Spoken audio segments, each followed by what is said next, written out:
The startup world has this phrase, fail fast, build faster. It sounds cool in TED Talks and LinkedIn bios, but let me tell you what they don't mention. Sometimes you don't fail because of market shifts, bad code, or investor droughts. Sometimes you fail because the person standing next to you sticks a knife in your back.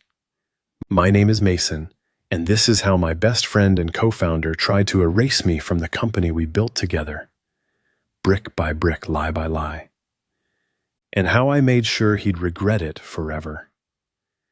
I met Tyler Hastings at a downtown Chicago pitch night, the kind where everyone wears startup hoodies, clutches coffee like religion, and talks about disruption like it's a drug.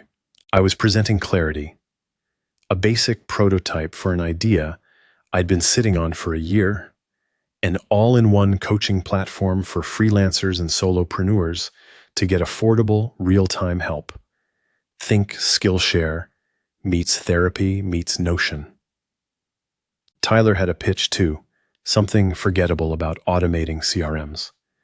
I barely remember his demo, but I remember what he said afterward. "You've got something real," he told me, handing me a Red Bull and a smirk. "You're building for the people who are actually working at 2 a.m., not just tweeting about it." We got ramen that night, talked until they kicked us out. Within a month, we were co-founders.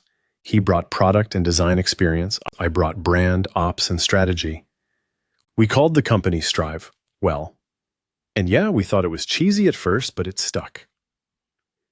We worked in corners of libraries, noisy cafes, our respective bedrooms, slept on couches, split Uber costs. Every win felt like fireworks. Our first paid user, our first blog feature, our first seed check, $25,000 from an angel who saw the hustle in our eyes. Our dynamic worked. I was the builder of relationships, the pitch guy, the budget hawk, the fundraiser. Tyler was the magician, the wireframe whisperer, the guy who could hack together an MVP in 48 hours on zero sleep. And the way we talked about each other? Like brothers. We weren't just coworkers, we were ride or die. Or so I thought. By year 2, we had traction. We'd signed on 200 paying users. Monthly revenue hit $18K. We got featured in Founder, which exploded our waitlist. Investors started sniffing around. We moved into a shared office space with 5 desks and way too much LaCroix. Hired our first 3 team members. One of them, Lonnie, became our glue. She ran support and operations like she'd been born to do it. I remember one morning walking in to find Tyler and Lonnie putting sticky notes all over the wall. When I asked what it was, she said, "It's our culture board. Every time someone does something awesome, we write it down." I smiled like an idiot, because that's what we were building, something that mattered. By year 3, we were prepping for our first real funding round, Series A. The kind that gets you headlines and hires. I handled the deck, Tyler handled the data room, or so I thought. Then I saw the name. Halo, Grid Holdings. It was buried in a financial summary from our lawyer. A licensing expense for back-end technology. $6,500 a month. Consistently paid. For 2 years. I blinked. We didn't license anything. I texted Tyler, "Hey, random, what's Halo Grid Holdings?" He responded, "Oh, old LLC just used for some back-end stuff early on." Why? No big deal. But my gut didn't buy it. So I asked our lawyer to dig. Quietly. And what he found? Made me want to throw up. Tyler had created Halo Grid Holdings 2 months after our seed round. Then he copied pieces of our back-end, code we built, and moved it under that entity. After that, he signed a licensing contract from Halo Grid to StriveWell, then routed payments through our books. Every month, without board approval, without my approval. The total over 27 months? $319,000. And the worst part? He'd buried it under generic vendor names. Dev Tools Suite, Infrastructure Services, every line item designed to look forgettable. But the paper trail? Perfect. Because we had receipts. That night, I didn't sleep. I lay on my couch, staring at the ceiling, remembering every late-night ramen run, every early morning sync, every joke about building something that mattered. I thought of the time I paid his rent with my own savings when his card got declined. I thought of the night he called me the only person I trust with my life. And then I thought about how easily he'd cashed in that trust, like a poker chip. The next day, I asked him to stay late. Waited until the team left, closed the door, and slid the document across the table.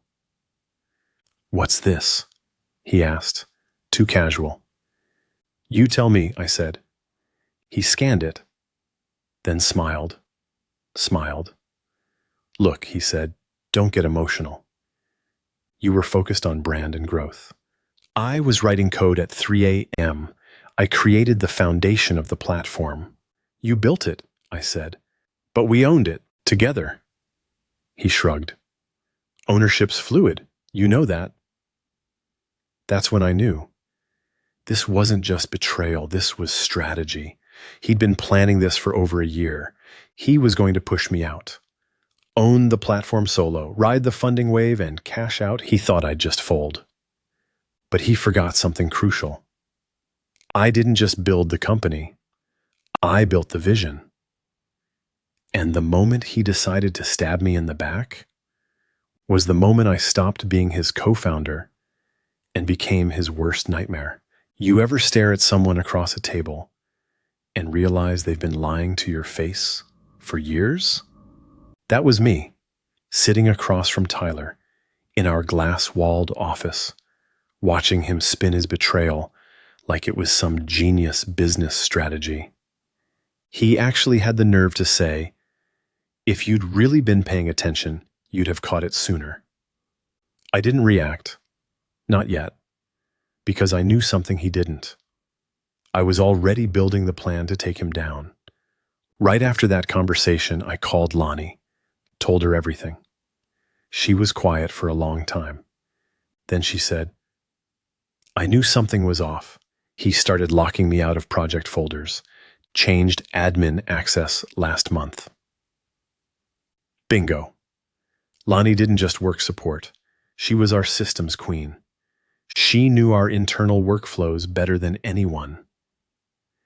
If Tyler was rewriting history behind the scenes, she could find it, and she did. Over the next 2 weeks, we went full forensic mode. Every file he duplicated, every repo he cloned, every payment he authorized without a second sign-off, all of it. Documented, time-stamped, and backed up on a private drive. We looped in Ashwin, our contract attorney, quietly, under the radar. He looked through everything and said, "This is breach of fiduciary duty territory. You've got a case." That was when the idea hit me. I wasn't just going to oust Tyler.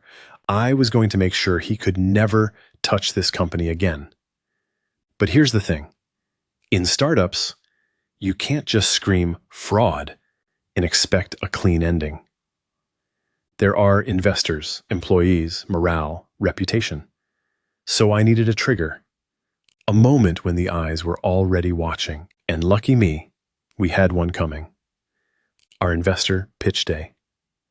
It was set for mid-May. We'd invited 10 major VCs, including a few firms that could write 5M+ checks on the spot. The plan was simple. Tyler would open with the product demo. I'd close with the vision, numbers, and roadmap. But I changed the deck last minute, rewrote it top to bottom. Lonnie helped me code it with a time-stamped version history so there could be no disputes. And on the day of the pitch, I slipped a folder to Jenna Kim, a partner from one of our existing firms. Inside, the full breakdown of Tyler's scheme. The pitch started. Tyler was confident, maybe too confident. He strutted through the demo, dropping buzzwords like proprietary stack, scalable backend, dev innovation, all while pointing to features he'd copied from the very code he'd secretly relicensed. People clapped, nodded. He looked at me, smirking. He thought he'd won. Until I took the floor. I didn't show the original roadmap. I pulled up a slide titled Ownership and Integrity, the real story behind StriveWell's technology. The room went still. I spoke calmly, clearly, and laid out the facts. We discovered irregularities in our licensing expenses. What looked like outsourced dev work was, in fact, a shell company owned by our co-founder. The air sucked out of the room. I heard Tyler shift in his seat. Who then funneled intellectual property into a separate entity and charged this company to use what we already owned, without board consent. Gasps. One of the investors looked at Tyler. Is this true? Tyler stood up, stammering. He's twisting it. That entity was created for liability. Then why did you lie about its existence? I asked. Why did you redact its ownership on financial statements? And why did the payments begin after we closed our seed round? Silence. No one spoke. Because the truth didn't need help. It stood on its own. Jenna Kim stood up and said, "We'll need to convene immediately." And just like that, Tyler's little empire began to collapse. Within 48 hours, a special board meeting was called. Our investor agreements gave them the right to force a co-founder exit if there was material misconduct. Guess what? They used it. He was stripped of title, equity negotiation frozen, email access revoked, Slack removed. When he showed up at the office 2 days later, the key fob didn't work. He pounded on the door for 10 minutes. I watched from inside the conference room. Didn't say a word, because now I didn't need to. Of course, he tried to fight it. Threatened lawsuits, screamed defamation. But the paper trail was flawless. Our lawyer sent him a cease and desist. And when he finally realized he couldn't win, he disappeared.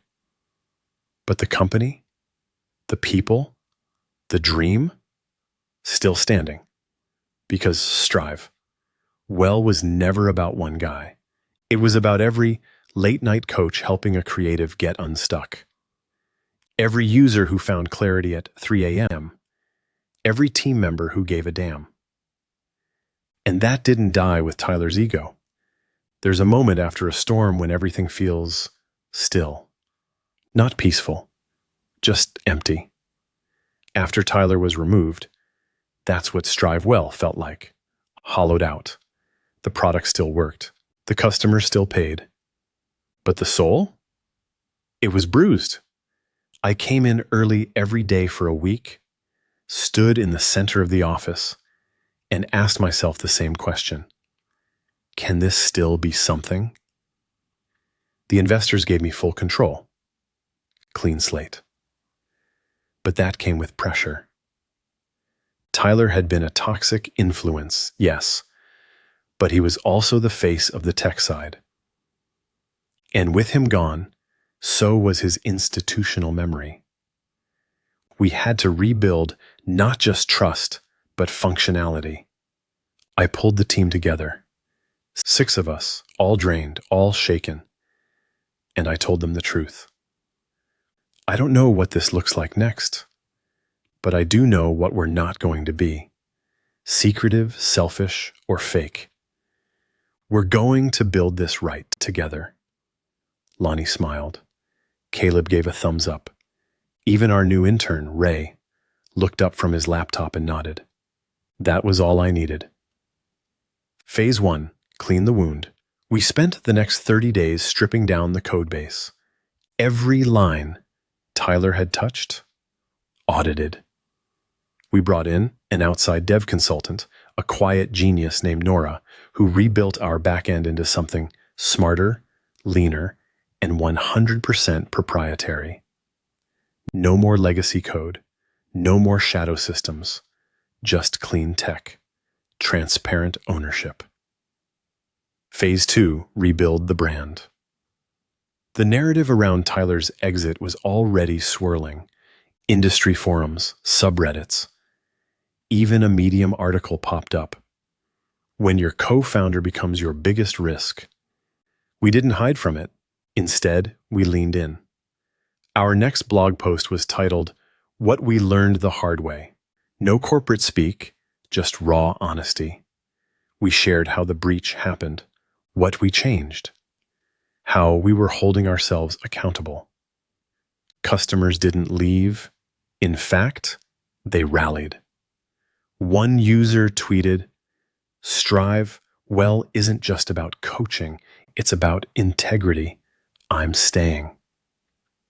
Phase 3, the pivot. Tyler's obsession had always been scale. Volume, automation, optimization. But the heart of StriveWell, people. So we shifted our model, moved from generic subscription tiers to curated matches. Coaches now got full profiles, analytics, feedback loops. Clients could book based on vibe, not just price. It was personal again, real. And the retention numbers shot through the roof. 6 months later, we relaunched. Same name, new logo, new mission. Helping people move forward, honestly. We hosted a live Zoom event, 300 people joined. Coaches, customers, partners. I shared the full story, thanked the community, and introduced Nora as our new head of tech. When it ended, my inbox was full. Messages like, "I never trusted a platform this much. You showed us what leadership looks like." StriveWell 2.0, better than anything that came before. I cried in the bathroom because we hadn't just survived betrayal, we had transcended it. As for Tyler, the last I heard, he tried to launch a founder resilience podcast. It flopped. No sponsors, no listeners. A friend sent me a clip once, him rambling about how visionaries get misunderstood. I deleted it after 10 seconds. Because I wasn't angry anymore, just done. He'd written himself out of the story. And I was finally writing the version we were meant to become. Final reflections. Betrayal doesn't always show up in enemies. Sometimes it comes with shared meals, shared dreams, and smiles that lie. Trust is precious, earned slowly, lost in seconds. But leadership, that's what you do after the trust breaks. You rebuild, you own your part, you rise anyway. What I learned, legal literacy is startup armor. Know your contracts, know your cap table. Culture isn't a slogan, it's what you tolerate when no one's watching. Success tastes better when it's clean. Final words to you. If you've been betrayed in business by a partner, co-founder, or friend, remember, you're not alone. You're not weak, and you're not done. You've just started the chapter where the phoenix rises. And when it does, the ashes won't even remember the name of the one who lit the fire.